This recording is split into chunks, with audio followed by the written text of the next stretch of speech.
आप सभी का खैर मकदम है आपके अपने official YouTube channel chalk and duster academy में एक बार फिर से। और आज आप लोगों के लिए मैं एक अहम वीडियो लेके हाजिर हुआ हूँ। जैसे कि आप लोगों को मालूम है कि अभी DSSB TGT उर्दू का जो है वो डोजियर चल रहा है। तो उसमें जो है वो काफ़ी सारे बच्चे NOC को लेकर क्या है कन्फ्यूज़ हैं कि NOC दें या NOC ना दें। तो सबसे पहले मैं आपको बता देता हूँ, NOC देना और ना देना दोनों अलग अलग बातें हैं। अब ये दोनों अलग अलग बातें बच्चे इसलिए कंफ्यूज में है कि हम NOC डोजियर में लगाएं या हम NOC जो है वो DV में दें। देखो, अगर मेरी राय में ये है कि आप अगर NOC डोजियर में दे देंगे तो आपको जो है वो आगे चल के कोई परेशानी नहीं होगी, क्योंकि आपको अभी भी देनी है NOC और आपको DV में भी देनी है। दोनों टाइम जो है वो आपको देनी ही है।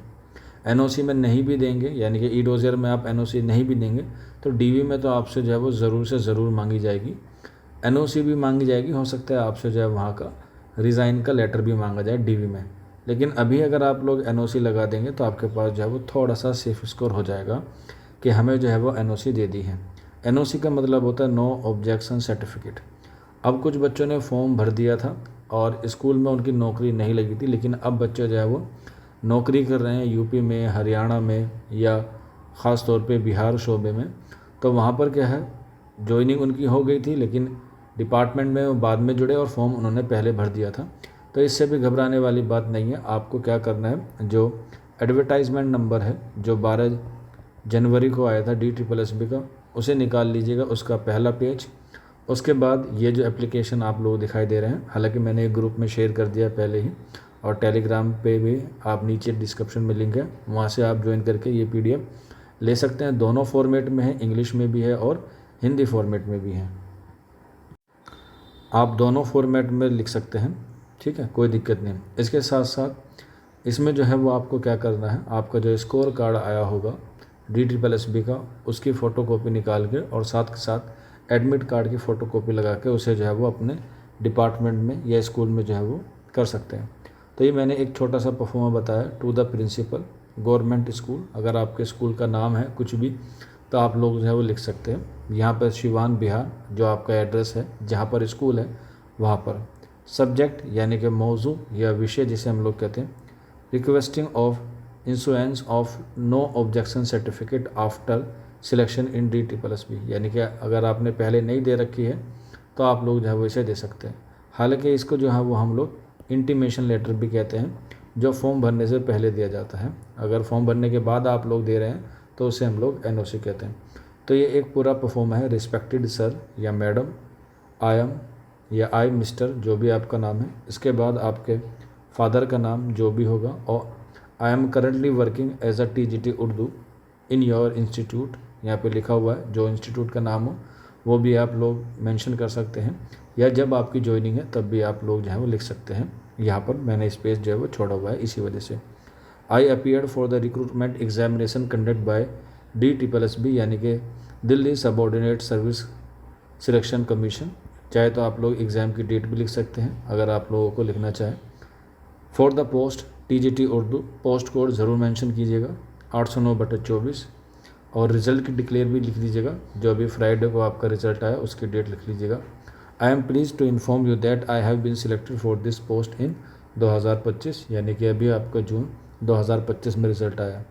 Eight the time of applying I had no obtained on NOC, यानी कि जब मैं सिलेक्शन हुआ तब मैंने NOC नहीं ली थी, क्योंकि तब तक मैं उस डिपार्टमेंट का हिस्सा नहीं था।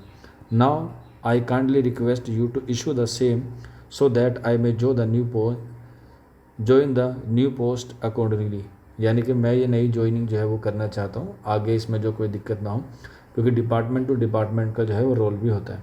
अब यहाँ पे ये है नेसेसरी डॉक्यूमेंट्स। अगर आपको लगता है कि जो नेसेसरी डॉक्यूमेंट्स है वो लगाने चाहिए तो आप लोग जो है वो लगा सकते हैं, जो मैंने आपको ऊपर बताया। जैसे एडवर्टाइजमेंट आप लोग लगा सकते हैं, इसके साथ साथ अपना स्कोर कार्ड लगा सकते हैं, और इसके साथ साथ आप लोग अपना एडमिट कार्ड जो है वो लगा दीजिएगा। इससे जो है वो आपको आसानी होगी। इसके बाद थैंकिंग यू योर सिंसियरली, अपने साइन, नाम, पोस्ट, जो आपका स्कूल है उसका नाम लिख दीजिएगा, मोबाइल नंबर ज़रूर लिख दीजिएगा, और डेट जब भी आप ये NOC लें। ये इंग्लिश में है, आप लोग चाहें तो इसका हिंदी वर्ज़न भी आप लोग देख सकते हैं। मैंने हिंदी में भी जो है वो इसको ट्रांसलेट करके जो है वो लिख रखा है, आप लोग देख सकते हैं। सेवा में प्रधान अध्यापक या कोई और आपका लेता हो, चेयरपर्सन हो, हेड ऑफ डिपार्टमेंट हो, तो वो भी आप यहाँ पर नाम लिख सकते हैं। विद्यालय का नाम जो भी आपका सरकारी विद्यालय सिवान बिहार में या कहीं भी हो, किसी में भी। DSSB में चयन के उपरांत अनापत्ति, थोड़ी सी टाइपिंग मिस्टेक है, माफ़ कीजिएगा, प्रमाण पत्र यानी कि NOC प्रदान करने हेतु प्रार्थना पत्र। यहाँ पे लिख लीजिएगा महोदय या महोदया। सविनय निवेदन यह है कि मैं जो भी आपका नाम है वो लिख सकते हैं। फादर नेम, पुत्र। वर्तमान में आपके विद्यालय में TGT उर्दू शिक्षक के पद पर कार्यरत हूँ। मैं दिल्ली अधीनस्थ सेवा चयन बोर्ड DSSB द्वारा आयोजित परीक्षा पोस्ट कोड जो भी आयोजित हुई हो उसकी डेट मेंशन कर दीजिएगा, जो मैंने यहाँ पर जो है वो मेंशन नहीं की। तो इस तरीके से आप लोग जो है वो लिख सकते हैं। भाग लिया था जिसमें मेरा चयन वर्ष 2015 में TGT उर्दू पर हुआ है। मैंने परीक्षा फॉर्म भरते समय अनापत्ति प्रमाण पत्र NOC प्राप्त नहीं किया था, किंतु अब DSSB में योगदान ज्वाइनिंग है तो NOC आवश्यक है। अतः आपसे निवेदन है कि मुझे DSSB में योगदान के लिए आवश्यक अनापत्ति प्रमाण पत्र प्रदान करने की कृपा करें। संबंधित दस्तावेज, चयन पत्र आदि संलग्न है। आपकी अति कृपा के लिए सदा आभारी रहूँगा। इस तरीके से आप लोग जो है वो ये फॉर्मेट लिख सकते हैं। थोड़ी सी रद्दोबदल आप लोग अगर अपने हिसाब से करना चाहें तो कर सकते हैं। ये पूरी डिटेल है जो आप लोगों को मैंने बताई है। बाकी कोई डाउट रहता है तो नीचे कमेंट बॉक्स है। अगर आप ग्रुप में जुड़ना चाहते हैं तो ये नंबर नोट कर लीजिएगा, यहाँ पर आपको सारी फैसिलिटीज़ मिल जाएगी। ये तो हुआ NOC के रिगार्डिंग। इसके बाद है OBC एप्लीकेशन, जो बहुत सारे बच्चे जो है वो डाउट पूछ रहे थे कमेंट में कि सर OBC एप्लीकेशन कैसे हमें लगानी है। हालांकि मैं आपको बता देता हूँ कि OBC से आप लोग जो है वो डायरेक्ट क्या हो जाएंगे, जनरल हो जाएंगे ऑटोमेटिकली। लेकिन कोई दिल्ली का है या दिल्ली के आसपास का है या कोई चाहता है कि हम सेफ़ रहें तो OBC एप्लीकेशन भी जो है वो आप लोग लगा सकते हैं। आपको जो है वो जनरल में काउंट कर लिया जाएगा। उसकी एक झलक मैं आपको दिखा देता हूँ।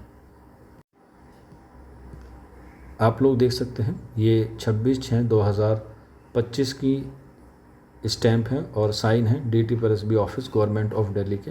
ये डायरी नंबर है 2421। जब भी आप DSSB ऑफिस जाएं तो डायरी नंबर ज़रूर लेकर जाएं। तो यहाँ पर देख सकते हैं the deputy secretary exam DSSB office Delhi, change my category from OBC outside to general unreserved में जो है करनी है।